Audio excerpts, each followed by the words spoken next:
Alright, so it's now time to do the preview of the weekend's game for match week number 5, and as usual, we have a full slate of MLS action where we're going to have 13 games that's going to be happening this weekend, although this weekend, we actually have 8 games that's going to be happening on Saturday, and there's going to be 5 games that's going to be happening on Sunday, so certainly more games on Sunday than we usually get, but obviously I like the fact that we don't have like just a whole bunch of games that's happening on Saturday, and then there may be just like 1 or 2 game that is happening on Sunday. And also I look at the Sunday schedule, and it seems like the Sunday schedule are pretty manageable, where most of those games are kind of spaced out between 2 hours each, so I don't have to kind of like keep an eye on each of these game at the same time, although there is one time on Sunday, and I think it was the last game of this weekend's action where I do have to keep an eye on, or the last 2 games of the weekend's action we have to kind of watch them both simultaneously. But that being said, the Sunday preview will be tomorrow. Of course, we'll talk about those games tomorrow. But first, let's talk about the Saturday action and the 8 games that's going to be happening. And we start off with NYCFC taking on Toronto FC. So this game will start at 1 p.m. Eastern, 10 a.m. Pacific time, but the actual kickoff is at 1:08 p.m. local time, so another early games in the Bronx and at Yankee Stadium. NYCFC, after they drew 1-1 against Orlando City, their record is now 2-1-1, and for Toronto, they got their first win of the season by beating Columbus 2-0 at home on Wednesday, and now they improved their record to 1-1-2. Top goal scorer for both of these teams, Tati Castellano has one of the. He is actually one of the top goal scorer, not only on this team, but also one of the top goal scorers in the league with 4 goals, followed by Jesus Medina with 3 goals, and Furinson with one goal to his name to round up all 3 goals scored so far for this NYCFC side. For Toronto, you got Michael Bradley, who was on the score sheet last game, getting a goal, followed by John Osorio, Luke Singh, Richard Lera, and also Josie Outdoor, another player that got on the score sheet in that 2-0 win against Columbus, have 1 goal to piece. So, yeah, this should be a very exciting game, and, anytime when TFC and NYCFC meet against each other, there's definitely going to be some goals, and there's definitely going to be some good action, and especially the fact that both of these teams have been playing some very good soccer to begin the season. I expect this game to be a relatively entertaining one.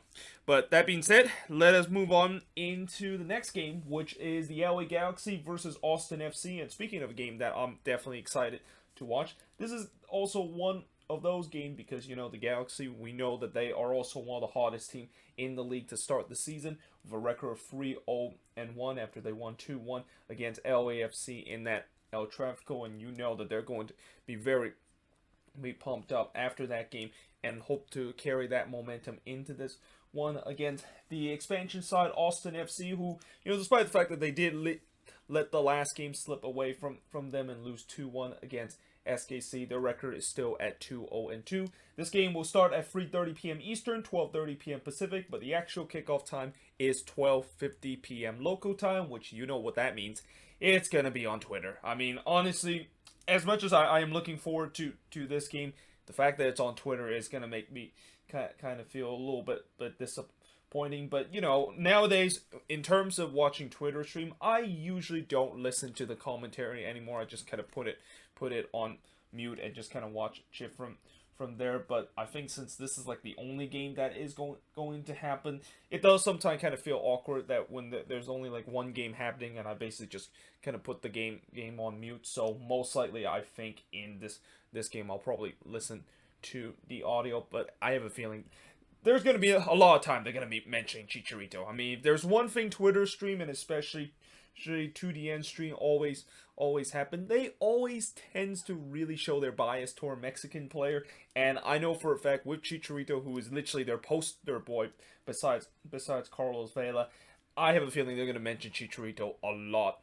of time, and they're probably even going to mention Chicharito throughout the entire stream and just kind of let you know that, yeah, Chicharito is in this Galaxy team. Now, speaking of Chicharito, he's currently the top goal scorer not only for the Galaxy, but in the league with 6 goals, followed by Sasha Kleshin and Jonathan Dos Santos with 1 goal apiece. For Austin FC, they have Dominguez with 2 goals, followed by Diego Fagundes also with 2 goals, and John Gallagher with 1 goal. So far, they have only scored 5 goals in this season. But again, they have already picked up 6 points on the road, and they're looking to try to make amends for what happened in the last game where, you know, they really let that one slip away against Sporting KC, where they clearly should have got all 3 points if they didn't have the late collapse. And that's also going to be something that I'm going to be interested to see how Austin FC is going to do, where as good as the start has been and as promising I think this team has been, they really need to work on their finishing and really need to kill the game off when they, of course, have the 1-0 lead. So let's see if they can potentially do that in this one.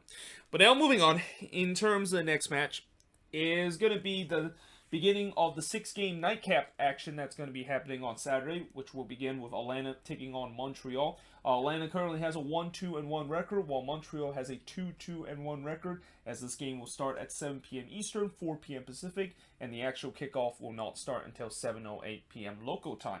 For Atlanta, they drew 1-1 against Inter Miami. In fact, both of these teams, their last game, they play against Inter Miami, and while Atlanta did drew 1-1 on the road, Montreal was able to win against Inter Miami on the road. Well, technically on the road, because they're technically sharing the same stadium that Inter Miami play, at least for the foreseeable future. But they, of course, got a 2-0 win against Inter Miami, and they're now at the top of the table in the Eastern Conference, which, like I said, I don't think anybody would have imagined that this Montreal team in the beginning of the season, you would never imagine they would be at any point of this season be at the top of the table. But here we are. They are at the top of the table and have a chance to remain that if they can get another win in this game. Top goal scorer for both of these teams, Emerson Hyman, Ezekiel Barco, Joseph Martinez, and Marcelino Moreno are the only goals scored for this team for Atlanta United. While for Montreal, Mason Toy and Brian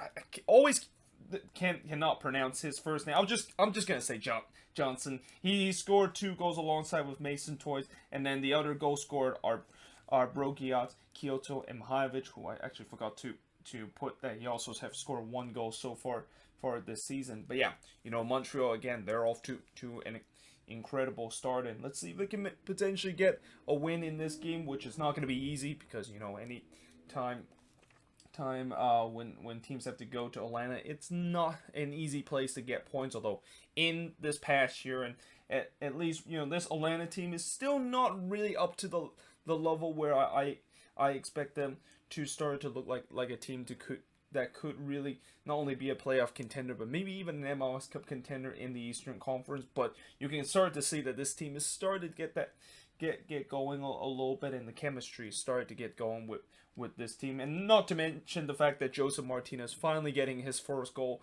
in the last game. You wonder, would that actually get him going, and that he's going to be back to the Joseph Martinez that we know before.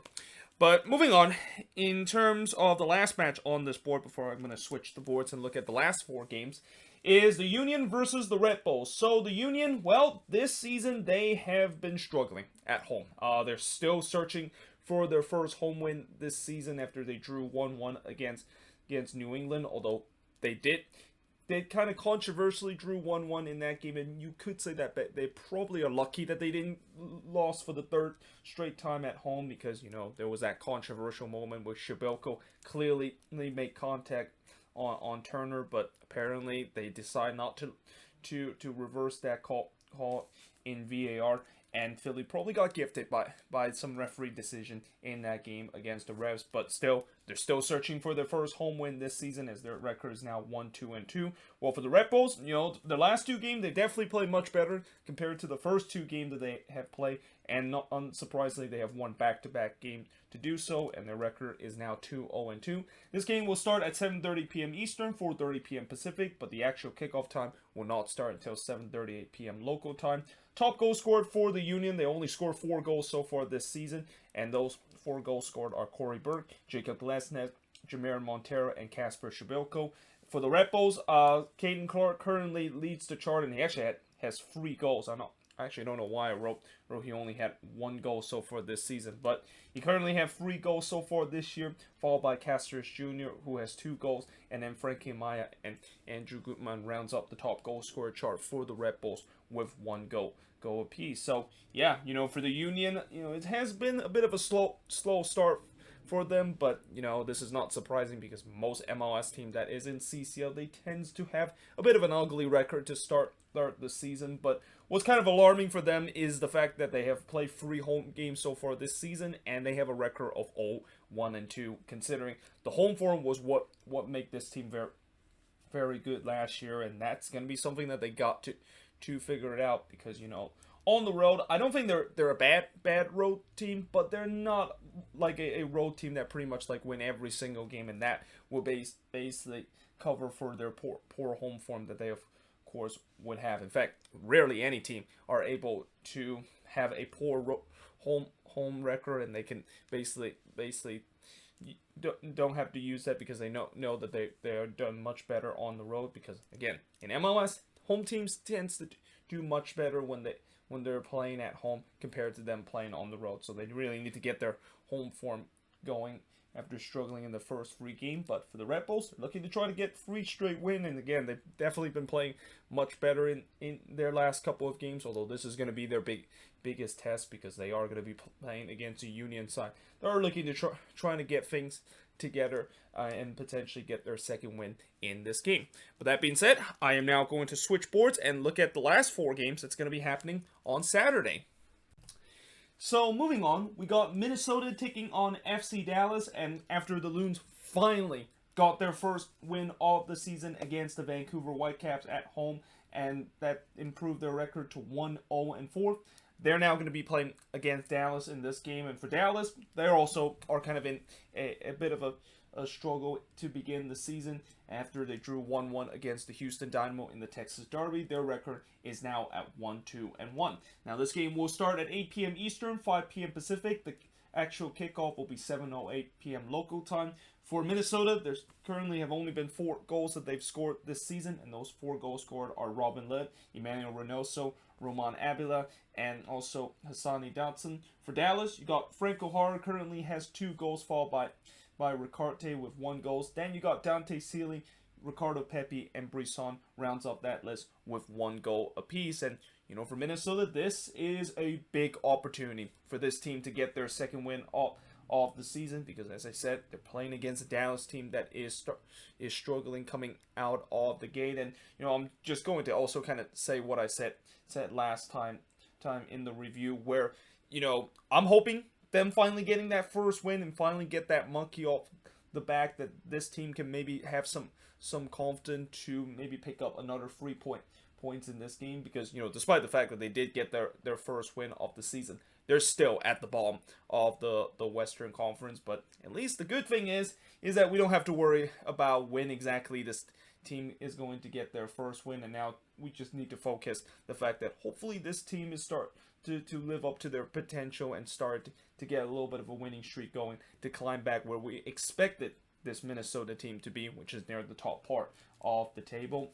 But now moving on, in terms of the next match, is going to be Colorado versus the Houston Dynamos. So for the Rapids, after a bit of a slow start to their season, they kind of have got their acts together in their last 2 games by winning back-to-back games, and now their record is 2-1-1. While the Houston Dynamo, another team that has been a big surprising package, as their record is now at 2-2-1 after they won 1-0 against Sporting KC. Colorado, of course, had that come-from-behind victory against Minnesota, where despite the fact that they were 2-0 down, at one point they were able to win 3-2 at home against Minnesota. This game will start at 9 p.m. Eastern, 6 p.m. Pacific. The actual kickoff time will be 7:08 p.m. local time. Top goal scored for the Rapids. So far, they've only scored 5 goals this season, and those 5 goals scored are Kellen Costa, Cole Bassett, Diego Rubio, Danny Wilson, and Andre Shinshiki. For the Dynamo, Maxi Urruti currently leads the team with 2 goals, followed by Tyler Pasher, Fafa Pico, and Memo Rodriguez with 1 goal apiece. So yeah, you know, with both of these team that has been doing very well in these last couple of games, it's going to be interesting to see whether or not if they can continue. I mean, I think maybe the Rapids are going to be the favorites in this game, because you know, for the Dynamo, when you look at their last 2 wins, both of them of course have came at home, which is not a big surprise because their home form is definitely something that they're going to once again heavily rely on to maybe sneak into the playoffs. But on the road, I think that's what they need to of course pick things up, and you know, they can maybe go on the road to play against the Rapids, which I believe they have done this before, where they actually have been able to go on the road to Dick's Sporting Goods Park and able to get all 3 points against the Colorado Rapids. But if they can do that, then maybe we could say that this Dynamo team might be a bit of a surprise package, because again, this is another team that we did not expect this team to be where they are right now in the standings, which is 4th in the Western Conference, and we didn't expect that this team was going to be a team that could be a playoff contender. But at least from what they're looking in these first couple of games, they have definitely played some very good soccer, and it's great to see that Tab Ramos have started to figure out this team, and that maybe the Dynamo, who again, I'm going to be one of those person that will admit that I did wrote them off in the beginning of the season and think that they're gonna finish near the bottom of the Western Conference, and now they are definitely proving me wrong, and that they're playing very well to beginning this season. But let's see if that's going to continue in this game against the Colorado Rapids. Speaking of another team that has been playing very well so far, and that, of course, is RSL versus Nashville SC. So for RSL, despite the fact that they did lose 2-1 against the Quakes, they still have a decent record of 2-0 and 1. While for Nashville, I did kind of talk about how they kind of got off to a slow start with 3 straight draw at home, but they did get a crucial 3 points against the New England Revolution, and they're also one of the 2 teams so far in the East to have yet to suffer for a loss this season, as their record is 1-3-0. But this is the first time that Nashville SC is going to be on the road after playing 4 straight home games to start the season.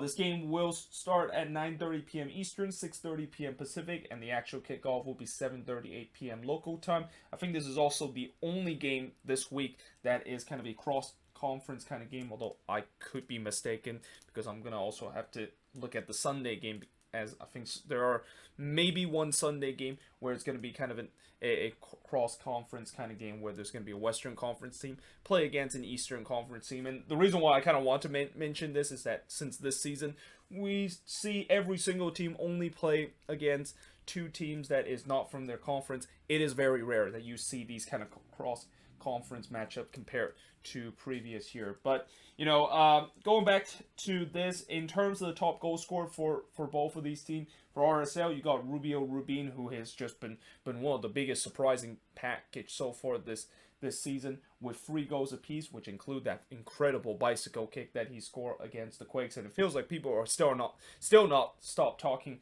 about that goal, and I'm assuming that actually won the goal of the week. Like, if that did not win goal of the week, then I really question the purpose of goal of the week, and I really think that there's really no point of me talking about goal of the week anymore when that incredible goal does not ends up as the goal of the week, or maybe even in contention for goal of the year this season. Then you got Anderson Julio with 2 goals, followed by Demir Krylak. For Nashville, you got Hyundai Cadets with 2 goals, followed by CJ Sapon, Randall Liam, Hani Mukta, and Alex Mill with 1 goal apiece. But yeah, this should be a very fascinating match, and I'm going to be interested to see how Nashville will do on the road for the first time this season. I mean, last season they weren't really the best road team last year, but one thing I know about this Nashville team is that this is a team that, at least when you see the last 20 games of their season, they have actually not lost a lot of games. I mean,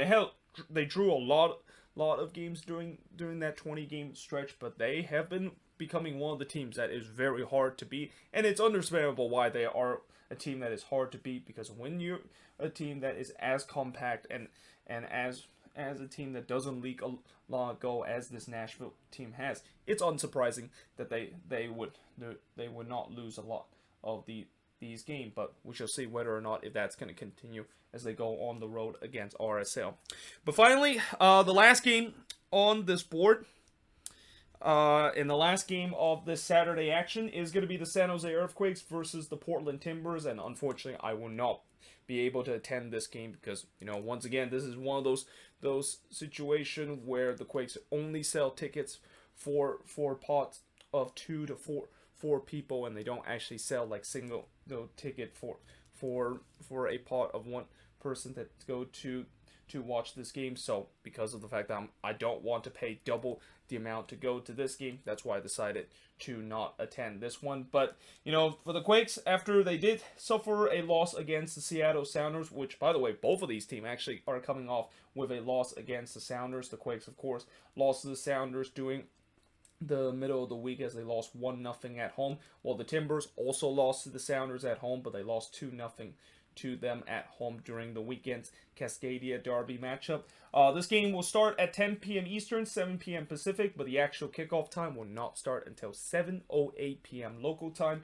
The Quakes, of course, have a 3-0-2 record, while the Timbers 1-0-3 to start the season. Top goal scorer for both of these teams. For the Quakes, you got K-Cow and Wando alongside with Jackson Yu with 2 goals apiece. Then you got Espinoza and Paul Marie with 1 goal to their name. For the Timbers, so far they've only scored 4 goals this season, and those 4 goals scored are Bill Tuoluma, Eric Williamson, Christian Paredes, and Darren Espria with 1 goal apiece. And also, I've heard that the Timbers are going to come into this game a little bit shorthanded because, you know, they're probably going to have to go with their third string goalkeeper in this game. And also, I heard they're not going to have Diego Chara in this game because he had a hamstring injury. So, yeah, this is going to be tough for the Timbers to go on the road against the Quakes to get some points. You know, besides last year where the Timbers actually had an unbeaten record against the Quakes at PayPal Park, and actually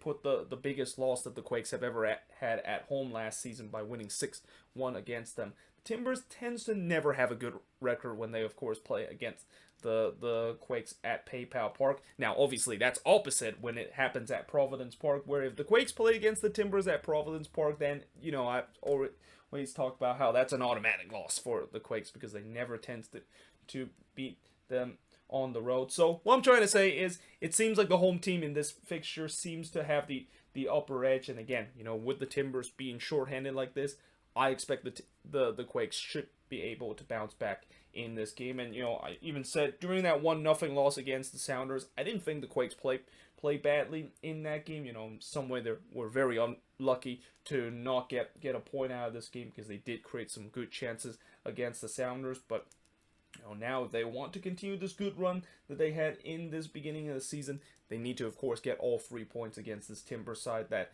is shorthanded. And I think if you're the Timbers, as bad as this start of the season has been, if they can get a point out of this game and maybe get some guys back in this team, then yeah, maybe they could overcome their slow start that they have this season, which again, they have only won 1 game out of their first 4 games and have already lost 3 games to start this season. But yeah, there you have it. That is pretty much it for the review of, or not the review, but the preview of these first 8 games. And as I said, tomorrow I will do the preview of the 5 remaining games that's going to be happening on Sunday. But until then, hope you guys enjoyed this video. If you do, make sure you guys leave a like, smash the subscribe button. As always, let me know in the comments below your prediction for all 8 of these games. And yeah, I hope to see you guys next time.